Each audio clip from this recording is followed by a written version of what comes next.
నమస్తే welcome to Venus Gudivada ముందుగా headlines Prajavedika కార్యాలయంలో ఆర్డబ్ల్యూఎస్ అధికారులతో సమీక్ష సమావేశం కార్యక్రమాన్ని నిర్వహించిన ఎమ్మెల్యే రాము గ్రామాల్లో సురక్షిత మంచినీరు అందించే విషయంలో అలసత్వం వహిస్తున్నారంటూ అధికారులపై మండిపడ్డ ఎమ్మెల్యే రాము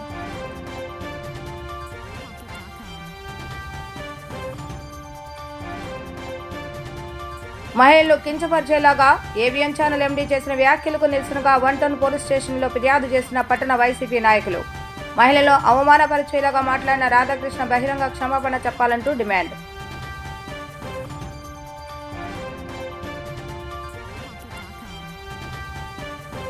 యువత జోదానికి అలవాటు పడి జీవితాలను నాశనం చేసుకోవద్దని సూచించిన 1 టౌన్ సీఐ కొండపల్లి శ్రీనివాస్ ఎవరైనా చట్ట వ్యతిరేక కార్యక్రమాలకు పాల్పడితే కఠిన చర్యలు తప్పవంటూ హెచ్చరించిన సీఐ. గ్రామాల్లో రక్షిత మంచినీటి పథకం ద్వారా సరఫరా అవుతున్న త్రాగునీటి శుద్ధి చేసే విషయంలో అలసత్వం వహిస్తే సహించేదే లేదని ఎమ్మెల్యే వెనగళ్ల రాము హెచ్చరించారు. ప్రజావేదికలో పంచాయతీరాజ్ ఆర్డబ్ల్యూఎస్ అధికారులతో సమీక్ష సమావేశాన్ని నిర్వహించడం జరిగింది. నీటిని పరిశీలించిన ఎమ్మెల్యే వెనగళ్ల రాము పంచాయతీరాజ్ అధికారుల పనితీరు పట్ల అసహనాన్ని వ్యక్తం చేశారు. ఈ సందర్భంగా ఆయన మాట్లాడుతూ నియోజకవర్గంలో 70% గ్రామాల్లో రక్షిత మంచినీటి పథకాల ద్వారా సరఫరా అవుతున్న నీరు కనీసం అవసరాలకు సైతం పనికిరాని విధంగా ఉందన్నారు. క్షేత్రస్థాయిలో కొందరు అధికారుల నిర్లక్ష్యంతో ప్రజలు ఇబ్బంది పడుతున్నారని అన్నారు. ఆర్డబ్ల్యూఎస్ ద్వారా రక్షిత మంచినీటి పథకాలకు నిధులు ఇస్తున్నా వాటిని సరిగా వినియోగించుకోలేని దుస్థితి నెలకొందని అన్నారు. ముఖ్యంగా గ్రామాల్లో మంచినీటి సరఫరా చేసే సమయంలో సచివాలయ ఇంజనీరింగ్ కార్యదర్శులు ఉండటం లేదని, ట్యాంక్ ఆపరేటర్లు నీటిని శుద్ధి చేయకుండానే సరఫరా చేస్తున్నట్లుగా తన దృష్టికి వచ్చిందని అన్నారు. ఎంపీడీఓలు ఈ విషయాన్ని సీరియస్గా తీసుకుని సమస్యను పరిష్కరించాలని ఎమ్మెల్యే ఆదేశించారు. AP SWC chairman Ravi Venkateswararao, market yard chairman Chatagadda Ravikumar, ఎంపీడీఓలు BY Vishnuprasad, Nagamalleswari, Imran, Megha Engineering Suresh, RWS ఏఈలు తదితరులు పాల్గొన్నారు. ఆల్రెడీ లేని పరిస్థితిలో మీరు ఏం చేయాలని వాళ్ళకి చెప్పండి, వాళ్ళు చూసుకోవాలి. బేసికల్ వాళ్ళ రెస్పాన్సిబుల్ వాళ్ళ నాలుగు అయితే ఒప్పుకోలేదు. ఫర్ ఎగ్జాంపుల్ ఇది ఉంది, ఏది పెదలంగా చిన్నలంగా చూడండి, మీరు వార్తలు రాసుకోండి. మా మీద ఫోకస్ తగ్గించి అసలు వాళ్ళ మీద పెట్టండి. ఎంత వస్తుంది?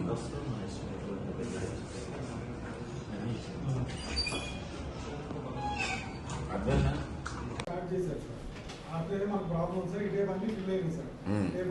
సరే, క్లీన్ మీరేం చేశారంటే మీరు టెస్ట్ కూడా ఏం చేశారంటే క్లీన్ చేయించిన దాంట్లో టెస్ట్ చేయించుకుని తీసుకొచ్చారు.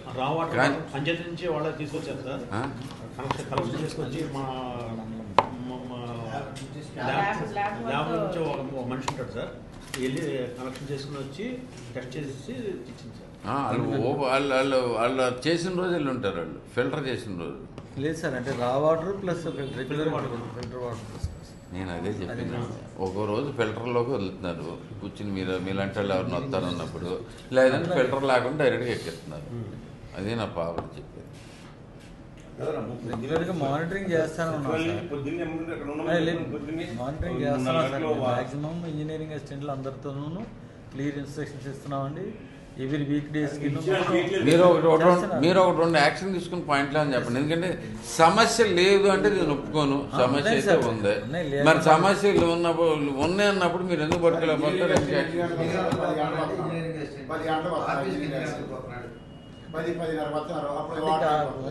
అంటే రెగ్యులర్ గా ఏంటంటే మేము వాటర్ ట్యాంకర్ దగ్గరికి వచ్చింది వాటర్ ట్యాంక్ సంబంధించి వదలటం కానీ కట్టేయటం కానీ ఏంటి క్లోజ్ ఇదే గ్రామం అయినా మీ ఇంజనీరింగ్ ఎస్టేట్ 10:30 వచ్చి వస్తాడు, వచ్చే సచివాలయం కూర్చుంటారు.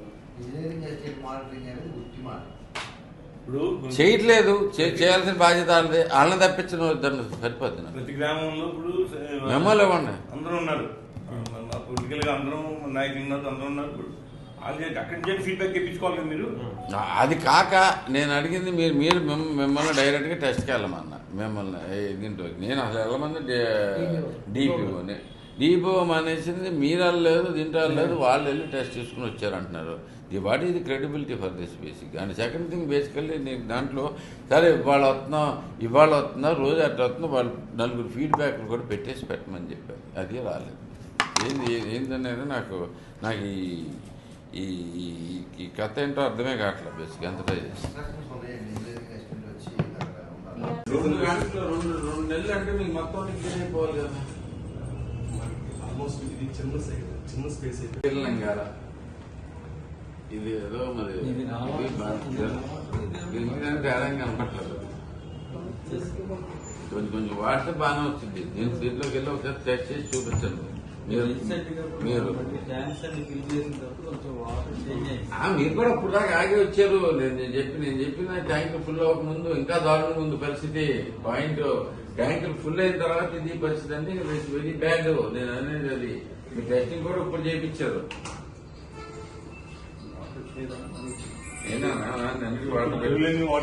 ABN Andhrajyothy managing director Vemuri రాధాకృష్ణపై గుడివాడ 110 పోలీస్ స్టేషన్ లో వైఎస్ఆర్సీపీ నాయకులు ఫిర్యాదు చేశారు. తమ పార్టీకి చెందిన మహిళా నేతలను కార్యకర్తలు కించపరిచేలాగా కథనాలు ప్రసారం చేస్తున్నారని వారు ఆగ్రహాన్ని వ్యక్తం చేశారు. రాధాకృష్ణ తన పత్రిక మరియు ఛానల్ వేదికగా వైఎస్ఆర్సీపీ మహిళా నేతలపై అనుచిత వ్యాఖ్యలు చేస్తున్నారని, ఇది మహిళా లోకాన్ని అవమానపరచడమే అని ఫిర్యాదులు పేర్కొన్నారు. తప్పుడు రాతలు ప్రసారం చేస్తూ సమాజంలో విద్వేషాలు రెచ్చగొడుతున్న రాధాకృష్ణపై చట్టపరమైన చర్యలు తీసుకోవాలని నాయకులు డిమాండ్ చేశారు. ఫిర్యాదు చేసిన అనంతరం నాయకులు మాట్లాడుతూ రాజకీయ ప్రయోజనాల కోసం మహిళల గౌరవంతో ఆడుకోవడం తగదని హెచ్చరించారు. మీడియా ముసుగులో వైఎస్ఆర్సీపీ మహిళా నాయకులపై వ్యక్తిత్వ హననానికి పాల్పడడం సహించరానిదని, రాధాకృష్ణ తక్షణమే బహిరంగ క్షమాపణ చెప్పాలని, లేని పక్షంలో నిరసనలు మరింత ఉధృతం చేస్తామని పార్టీ నాయకులు హెచ్చరించారు.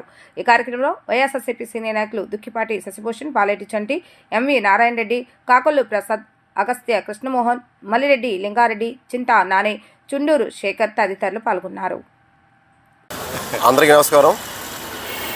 ఈ మధ్య మొన్న ఆంధ్రజ్యోతి అనే అబద్ధాల పేపర్కి సంబంధించి రాధాకృష్ణ అనే ఒక పనికిమాలిన వ్యక్తి వైఎస్ఆర్ కుటుంబం గురించి, వైఎస్ఆర్సీపీ కార్యకర్తల గురించి, వైఎస్ఆర్సీపీ మహిళల గురించి, రాష్ట్ర మహిళల గురించి కూడా చాలా అసభ్యంగా, తల్లికి పెళ్ళికి చెల్లికి తేడా కూడా తెలియకుండా ఒక దుర్మార్గమైన ప్రకటన చేయడము, దాంతో మా మనోభావాలను దెబ్బతిని కంప్లైంట్ పెడుతున్నాము. రాధాకృష్ణ, మేము ఒకటే చెబుతున్నాం, నువ్వు ఎలా పైకి వచ్చావో నీ బతికందరూ ఏంటో మాకు తెలుసు. సాక్షాత్ అసెంబ్లీలోనే రోసేగర్ చెప్పాడు, నువ్వు ఒక డుక్కు సైకిల్ వేసుకొని ఇల్లులోపు 4 సార్లు చైన్ పడితే ఆ చైన్ వేసుకొని ఆయన ఆఫీసులోకి వెళ్ళి చేతులు కడుక్కొని రోసేగర్ చెప్పాడు. కిరసనాలు నమ్ముకునేవాడు. అది నీ లైఫ్. ఏ విధంగా నువ్వు ఇంత స్థాయికి వచ్చావు? నీకెంత ఉన్మాదమా? ఏంటి వైఎస్ఆర్ కాంగ్రెస్ పార్టీ అన్నా కానీ, రాజశేఖర కుటుంబం అన్నా కానీ, జగన్మోహన్ రెడ్డి గారు అన్నా కానీ, ఏంటి మీకు ఎంత ద్వేషం ఏంటి? ఎందుకు ఈ విధంగా మీరు ప్రవర్తిస్తుంది మాకు తెలియదా? మేము ఒక్కడే చెబుతున్నాం, మీరు పద్ధతి మార్చుకొని మర్యాదగా క్షమాపణ చెప్పండి.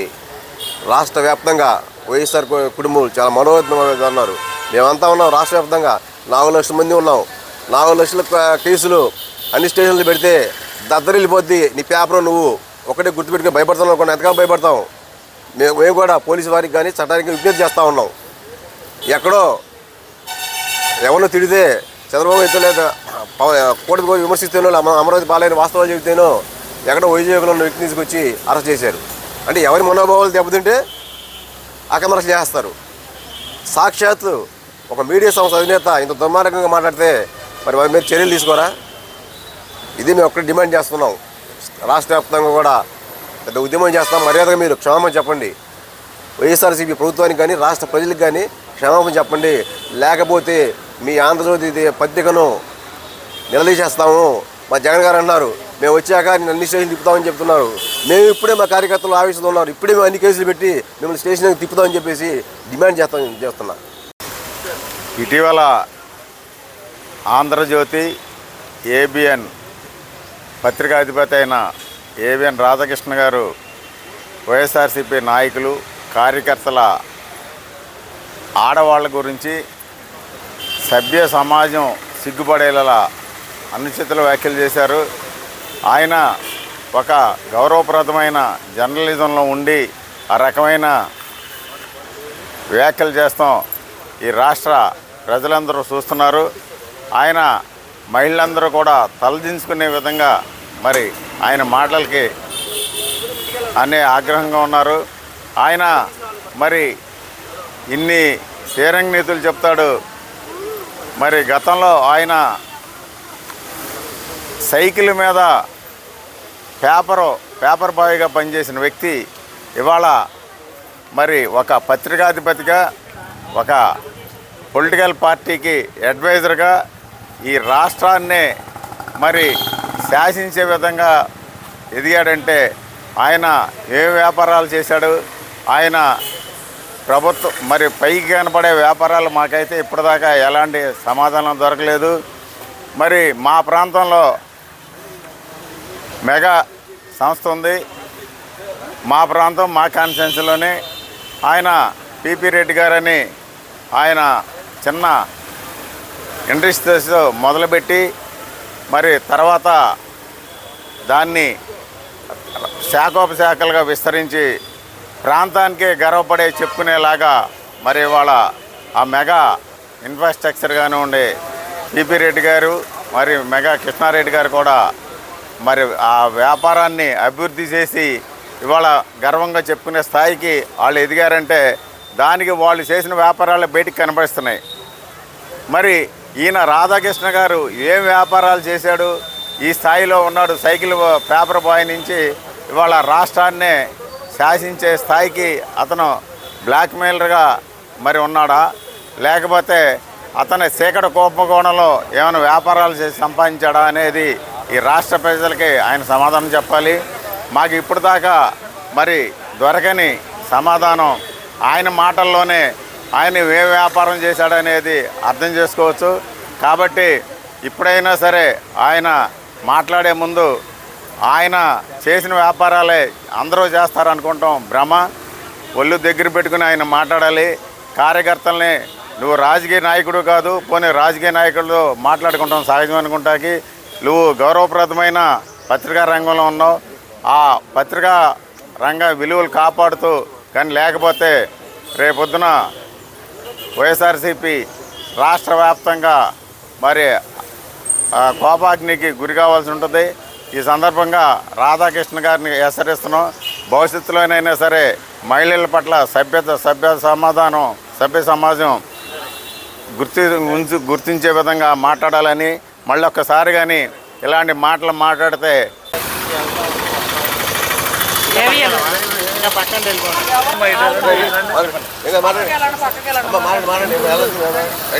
ఏవిఎం రాధాకృష్ణ గారు వైఎస్ఆర్సీపీ ఆడవాళ్ళని అసభ్యంగా మాట్లాడడం చాలా బాధాకరంగా ఉంది. అంటే పార్టీలో ఉండేవాళ్ళు దిగజారిపై బతుకుతారు, దిగజాడు రాజకీయాలు ఎవరికి లేవు. కానీ మీరు క్షమాపణ చెప్పే వరకు మేము ఈ పోరాటాలు చేస్తూనే ఉంటాము.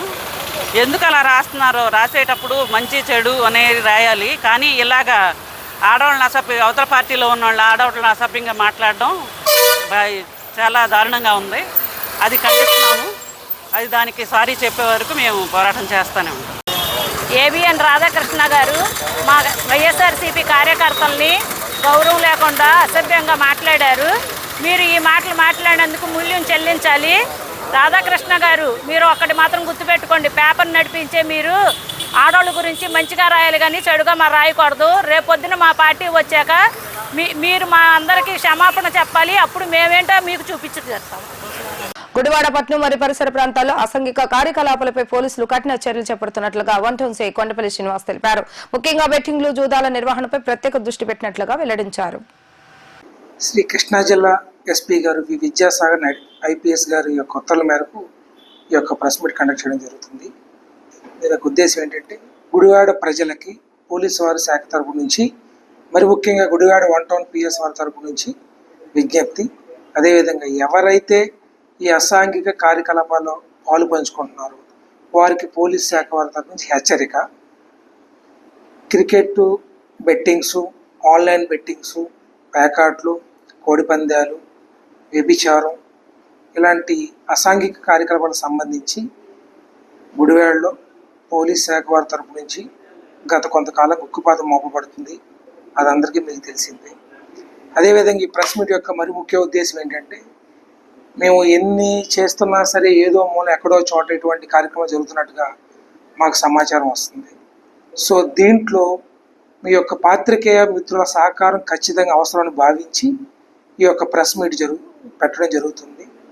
సమసమాజ స్థాపనకై మంచి సమాజం, ప్రజలకి మెరుగైన సేవలు అందించాలనే ఉద్దేశంతో ఈ యొక్క విషయాన్ని మేము పత్రికలు, మేము ఈ ఛానల్స్ ద్వారా ప్రజలందరికీ తెలియజేయాలని చెప్పి మా పోలీస్ శాఖ వాళ్ళతో కోరుకుంటున్నాము. చాలామందికి ఇవి ఒక నేరాలని, వీటి వలన ప్రజలు నష్టపోతారని, ఇవి ఆడడం వల్ల ఆత్మహత్యలకు పాల్పడుతున్నారని, మనలో చాలామంది ఇటువంటి వాటి వలన నష్టపోతున్నారు. కొన్ని ఫ్యామిలీస్ రోడ్డున పడుతున్నాయి. బెట్టింగ్ ఆడిన వాళ్ళు 10 మంది ఆడతారు, ఎవరో ఒకరిద్దరు గెలుచుకుంటున్నారు. మిగతా 8 మంది ఇంటికి వెళ్ళిన తర్వాత మానసిక ఒత్తిడికి గురయ్యి కొన్ని ఆత్మహత్యలకు కారణం అవుతున్నాయని చెప్పి మా దృష్టికి వచ్చింది. రీసెంట్గా కూడా కొన్ని కేసులు అటువంటివి జరిగినాయి. ఈరోజు కూడా ఒక ఆటో డ్రైవరు కొంచెం ఆర్థిక ఇబ్బందుల వల్ల చనిపోవడం, సూసైడ్ చేసుకోవడం జరిగింది. సో వీటన్నిటి దృష్ట్యా మేము చెప్పేది, దయచేసి ప్రజలెవరూ కూడా వీటి పట్ల ఆకర్షితులు కాకుండా ఉండాలని మేము కోరుకుంటున్నాం. అదేవిధంగా ఈ విషయాన్ని మీ యొక్క పత్రికల ద్వారా ప్రజలందరికీ కింద స్థాయి వరకు చేరే వరకు కూడా మీరు సాధ్యమైనంత వరకు ఈ యొక్క విషయాల్ని ప్రజలకు తెలియజేయాలని కోరుకుంటున్నాం. అదేవిధంగా మేము 20 ప్యాకాట్ కేసులు 91, అందులో 19 ఎఫ్ఐఆర్లు, 91 పెట్టి కేసులు, కోడిపందాల కేసులు మొత్తం 9, అందులో 7 పెట్టి కేసులు, 2 ఎఫ్ఐఆర్లతో కలిపి దాదాపుగా 122 కేసులు నమోదు చేయడం జరిగింది. 241 మంది మీద మేము ఈ కేసులు కట్టాము. సో ఇంతమంది మీద కేసులు ఉన్నా సరే ఇంకా అక్కడ అడపా చిన్న జరుగుతున్నట్టుగా మాకు తెలిసి వచ్చింది. సో మళ్ళీ హెచ్చరిస్తున్నాము, ఎవరైతే ఈ అసాంఘిక కార్యకలాపాల్లో పాల్పంచుకుంటున్నారో వారి మీద ఖచ్చితంగా పెద్ద కేసులు నమోదు చేయడం జరుగుతుంది. అదేవిధంగా బైండ్ ఓవర్లు కూడా చేస్తున్నాము, మన ఎంఆర్ఓ గారి ప్రొడ్యూస్ చేస్తున్నాము. ఈ బైండ్ ఓవర్ అనేది 1 సంవత్సర కాల పరిమితితో ఉంటుంది. 2 లక్షల రూపాయలకి చేస్తున్నాము. శ్రీ ఎస్పీ సార్ యొక్క ఉత్తర్వుల మేరకు ఇవి గట్టిగా ఉండాలి బైండ్ ఓవర్లు. అదేవిధంగా ఏదో బైండ్ ఓవర్ పెట్టి వదిలేయడమే కాదు, ఎవరన్నా సరే ఈ బైండ్ ఓవర్ అమల్లో ఉండగా 11 నెలల 29 రోజులకు కూడా ఈ బైండ్ ఓవర్ ఫోర్స్లో ఉండగా ఎవరన్నా నేరానికి పాల్పడితే వారిని ఎంఆర్ఓ గారితో ప్రొడ్యూస్ చేసి ఆ 2 లక్షల రూపాయలు అక్కడ కట్టించడం జరుగుతుంది, కేసుతో పాటు అదనంగా. థ్యాంక్ యూ అండి. 20 నెలల కాలం నేను వచ్చిన తర్వాత నుంచి, అంటే 2024 జూలై నెల నుంచి క్రికెట్ బెట్టింగ్ కేసులు 3 కట్టామండి. వడ్లమన్నాడు గ్రామంలోని మురికి కాలువలో పూడికతీత పనులకు అంచనాలు తయారు చేయాలని జిల్లా కలెక్టర్ డికే బాలాజీ అధికారులను ఆదేశించారు. బుధవారం సాయంత్రం జిల్లా కలెక్టర్ గుడివాడ నియోజకవర్గ గుడ్లవెల్లేరు మండలంలోని వడ్లమాను గ్రామంలో మురికి కాలువను ఆయన పరిశీలించారు. ఈ సందర్భంగా స్థానిక నాయకులు మలిపెద్ది సుబ్రహ్మణ్యం, గరిసపూడి రాంబాబు తదితర గ్రామస్తులు మాట్లాడుతూ మురికి కాలువల్లో పూడిక ఎక్కువగా పెరిగిపోయి గట్టిపడిపోయిందని, దీంతో వరదల సందర్భంగా వరద నీరు సరిగా ప్రవహించక పంట పొలాలను ముంచివేయడంతో చాలా నష్టపోతున్నామని, పూడిక తొలగించాలని కలెక్టర్కు విజ్ఞప్తి చేశారు. జిల్లా కలెక్టర్ వెంటనే స్పందిస్తూ కాలువలో పూడికను తొలగించేందుకు అంచనాలు సిద్ధం చేయాలని, పూడికను పూర్తిగా తొలగించి వరద నీరు పొంగి పంట పొలాలు మునిగిపోకుండా సజావుగా ప్రవహించే విధంగా ఏర్పాటు తప్పనిసరిగా చేయాలని సంబంధిత అధికారులకు స్పష్టమైనటువంటి ఆదేశాలను జారీ చేశారు. ఈ పర్యటనలో కలెక్టర్ వెంట జలవనరుల శాఖ డ్రైనేజీ డివిజన్ కిరణ్ బాబు, గుడ్లవెల్లేరు మండల తహసీల్దార్ లోకరాజు, ఎంపీడీఓ ఇమ్రాన్, పలువురు గ్రామస్తులు పాల్గొన్నారు.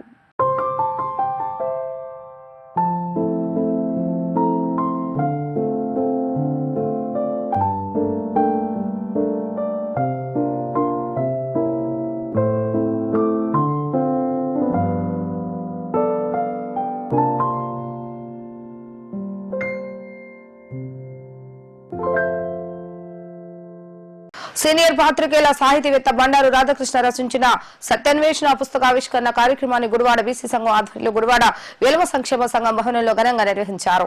ఈ కార్యక్రమంలో Acharya Nagarjuna university registrar professor Simhachalam ముఖ్య అతిథిగా పాల్గొని పుస్తకావిష్కరణ కార్యక్రమాన్ని నిర్వహించారు. సూటైన మనస్తత్వం కలిగిన బండారు రాధాకృష్ణ సుదీర్ఘకాలం పాత్రికేయులుగా విశిష్ట సేవలందించి తన అనుభవం ద్వారా సమాజంలోని రుగ్మతులను తనదైన శైలిలో ప్రశ్నిస్తూ రచించిన పుస్తకాన్ని నేటి తరం యువత తప్పనిసరిగా చదవాలని సింహాచలం అన్నారు. ఈ కార్యక్రమంలో బీసీ సంఘం అధ్యక్షులు రావులపల్లి మల్లేశ్వర, ప్రధాన కార్యదర్శి గుల్లిపల్లి ప్రభాకర్రావు, మాజీ కౌన్సిలర్ నేర్సు చింతయ్య, దండమూరి సీతారామశాస్త్రి, ఆర్వీఎల్ నరసింహారావు, వంగ వంశీ మరియు పలువురు సాహితీవేత్తలు, కళాకారులు పాల్గొన్నారు. ఒక్క విషయం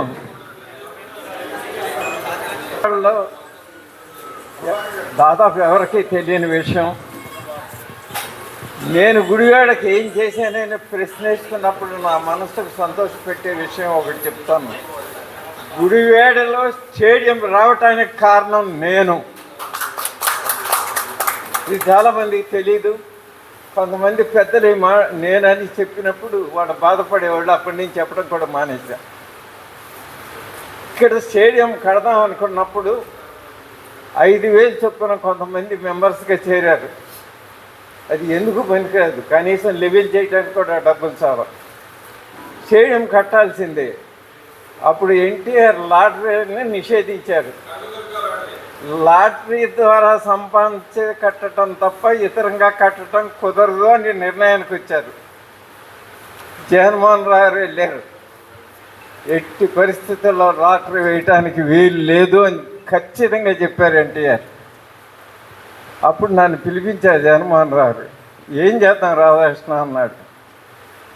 సార్, ఆయన ఒక మాట అంటే కట్టుబడి ఉంటారు ఎన్టీఆర్ గారు. ఆయన మనసు మనం మార్చడం మన వల్ల కాదు, కానీ లాటరీ జరిగేట్టు నేను చేస్తాను అని చెప్పి నేను ఒంటరిగా వెళ్ళాను. ఏంటి బ్రదర్, నేను పిలిస్తేనే 4 రోజులకి వస్తావు, వాడు పిలవకుండా వచ్చేసేవన్నాడు ఆయన. ఏం లేదు సార్, మీ పేరుతో గుడివాడలో ఏదో ఒకటి చేయాలనే సంకల్పం ఉంది. మీరు గుడివాడలో ఫస్ట్ టైం గుడివాడ నుంచి గెలిచారు. ఈ తాలూకాకు సంబంధించిన వ్యక్తి. గుడివాడలో మీ విగ్రహం మీ పేరుతో ఏదో ఒకటి లేకపోతే గుడివాడ ప్రజలు అంతా బాధపడతారు సార్. ఏం చేద్దాం, స్టేడియం కట్టాలి సార్. అది నడిబొడ్డున ఉంది గుడివాడకి. ఎలా కట్టుకోమను, ఎలా కడతారు సార్, డబ్బులు కావాలి. ఏదైనా షో అరేంజ్ చేసుకోమని నేను వస్తాను. అది చాలా సార్. మరి ఏం చేద్దాం, లాటరీ వేయాలి సార్. లాటరీ నిషేధించిన తర్వాత మరుమాట ఉండదు అని తెలుసుగా బ్రదర్, నీకు తెలుసు సార్. కానీ మేము నిర్వహించాం. నార్థన్ సైడ్ నుంచి అక్కడ లాటరీలు బాగా జరుగుతున్నాయి. వాళ్ళు ఇక్కడికి వచ్చి టికెట్లు అమ్ముకుంటారు. గుడివాడ వాసులు ఎవరు లాటరీ వేయరు, లాటరీ నిర్వహించారు సార్. వాళ్ళు అమ్ముకుంటారు. మీరు మెదలకుండా కాస్త ఊరుకుంటే. మాట్లాడడం అంటే మరి రాధాకృష్ణ పర్సనల్ ఇన్వైట్ చేశారు. ఆయన మానవతా స్వచ్ఛంద సేవ సంస్థకి ఒక రకంగా చెప్పాలంటే చేయూత నిలబెట్టిన వ్యక్తుల్లో ఒక వ్యక్తి. అదే రకంగా ఫస్ట్ ఆవిష్కరణ జరిగినప్పుడు మండలి పొద్దుసారి సంవత్సరంలో జరిగినప్పుడు ఆయన ఒక మాట అన్నారు, ఈ పుస్తకాన్ని అన్వయిల్ చేయడం నాకు సాహసం అన్నారు మండలి పొద్దుసారి గారు.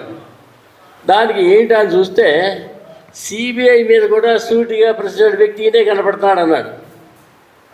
మోదీజీ కూడా టార్గెట్ చేసి కనపడుతున్నట్టుగా చెప్పారు ఆయన. అది వాస్తవమే. ఎలా వెలికి తీస్తున్నారు అంటే నిర్భయంగా నిర్భీతిగా వెలికి తీస్తున్నారు. దానికి చాలా ముదాహం, దానికి చాలా సంతోషం. ఇప్పుడు నేను చాలామంది పెద్దలు చెప్పాను, మీకు చెప్పక్కర్లా. చాలామంది ఎన్నో రకాలుగా ఎంతో మరి ఉన్నత గుణాలు లేని వ్యక్తిగా కొనియాడాడు. అందులో ఎటువంటి సందేహం లేదు. లాస్ట్ ఫైనల్గా మరి కవితలు చెప్పారు, మరి రచనల గురించి చెప్పారు, అలాగే ఆయన యొక్క జర్నలిజం గురించి చెప్పారు. లాస్ట్ ఫైనల్ 2 నిమిషాలు 1 నిమిషంలో ముగిస్తాను. అందరూ కవి చెప్పారు. ఇంగ్లీష్లో కూడా నేను కవి చెప్పి ముగిచ్చేస్తాను 1 minute. He is the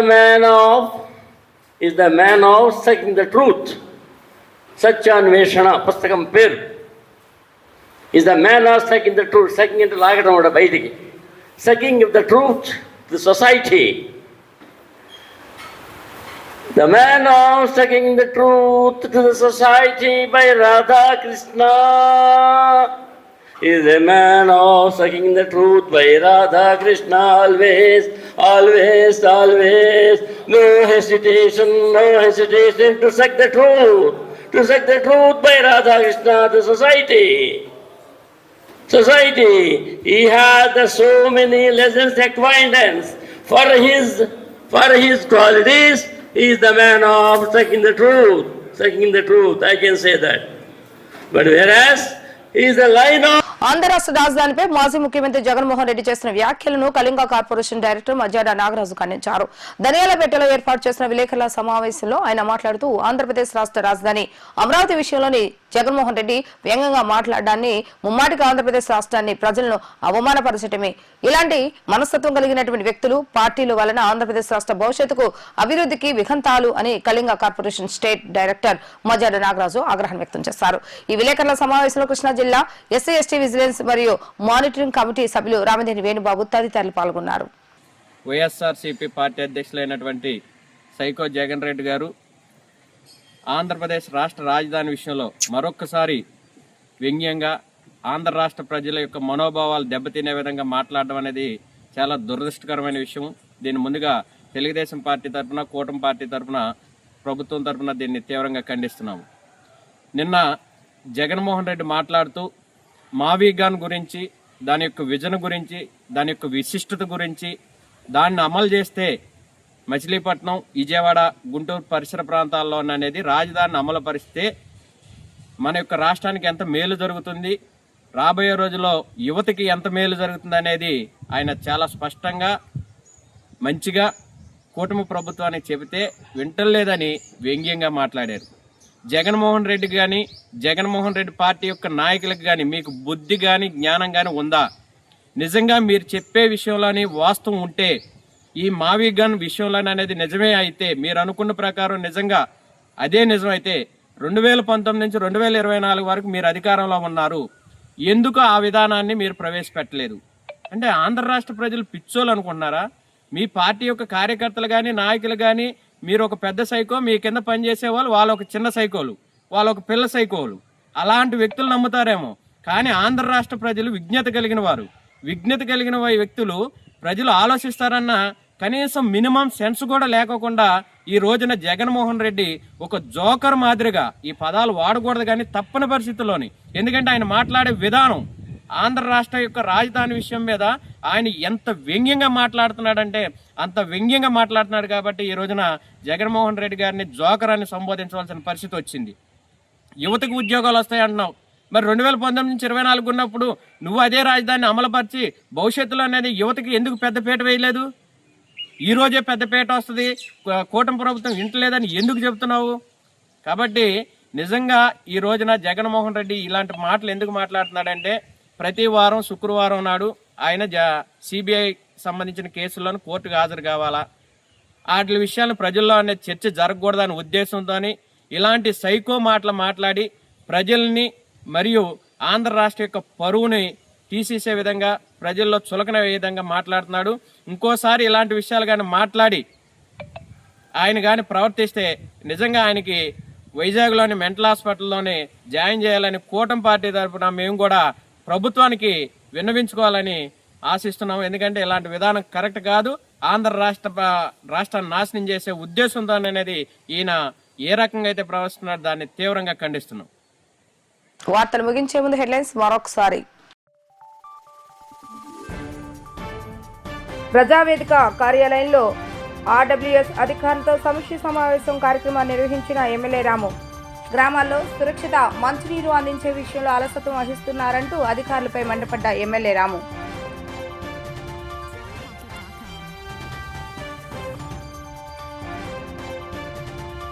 మహిళలు కించపరిచేలాగా ఏబిఎన్ ఛానల్ ఎండీ చేసిన వ్యాఖ్యలకు నిరసనగా 1 టౌన్ పోలీస్ స్టేషన్లో ఫిర్యాదు చేసిన పట్టణ వైసీపీ నాయకులు. మహిళలు అవమానపరిచేలాగా మాట్లాడిన రాధాకృష్ణ బహిరంగ క్షమాపణ చెప్పాలంటూ డిమాండ్.